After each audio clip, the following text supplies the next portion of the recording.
আসসালামু আলাইকুম রহমতুল্লাহি ওয়া বারাকাতুহু। ইন্নাল হামদুলিল্লাহ ওয়াসসালাতু ওয়াসসালামু আলা রাসূলিল্লাহি ওয়া বা'দ। সম্মানিত প্রিয় উপস্থিতি, আজকের এই ভিডিওতে আলোচনা করব স্বপ্নে কোর্ট দেখার অর্থ কি। কোর্ট বলতে মানে মামলা বিচারের আদালত কোর্ট ওইটা না, মানে শরীরে যেই ব্লেজার পরে কোট শোট টাই এগুলার ব্যাখ্যা আলোচনা করব। আলোচনা বুঝতে সাথেই থাকবেন। যারা এখনো চ্যানেলটি সাবস্ক্রাইব করেননি সাবস্ক্রাইব করতে ভুলবেন না। ভেরিফাই চ্যানেলের ডিসক্রিপশন বক্সে ক্লিক করলে আমার পেজ এবং আইডি আসবে। এটা ছাড়া আলাদা অন্য কোনো ধরনের পেজ নেই, আইডি নেই, ইমো নেই, হোয়াটসঅ্যাপ নেই, টিকটক নেই। নাম ছবি দেখে বিভ্রান্ত হবেন না। আমার নামে হাজারো মানুষ হাজারো আইডি পেজ খুলে ভরে ফেলছে, সাবধান। যাই হোক, কথা দীর্ঘায়িত না করে আমি মূল আলোচনা শুরু করে দিচ্ছি। স্বপ্নে কোনো মানুষ যদি দেখে কোট পরিধান করছে, তার নেতৃত্বের অথবা তার ব্যক্তিত্বের পূর্বাভাস।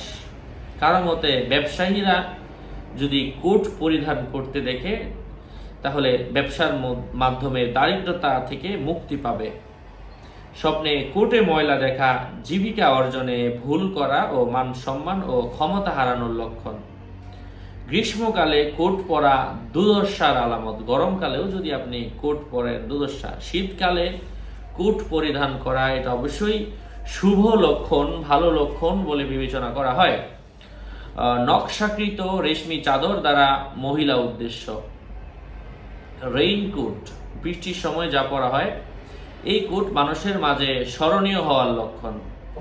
দুনিয়াতে প্রাচুর্যের ইঙ্গিত, কেননা তা অন্যান্য জামা থেকে অনেক প্রশস্ত। কেউ বলেছেন একতা এবং দুনিয়াবি দুর্দশা ও দুশ্চিন্তা থেকে মুক্তি থাকার ইঙ্গিত। তবে খালি গায়ে রেইনকোট পরিধান করা দারিদ্রতার পূর্বাভাস। যদি কেউ স্বপ্নে গায়ে জড়ানো বস্ত্র গুটিয়ে নেয় তবে সে ভ্রমণ করবে।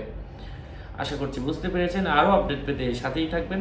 যদি সরাসরি আমি যে কিতাবগুলো থেকে স্বপ্নের ব্যাখ্যা দেই, দোয়া দেই, আমল দেই, জাফরান কালি কলম সহ মেশকা আম্বর যা যা প্রয়োজন আমার সাথে সরাসরি যোগাযোগ করে নিয়ে নেবেন। 01908183699।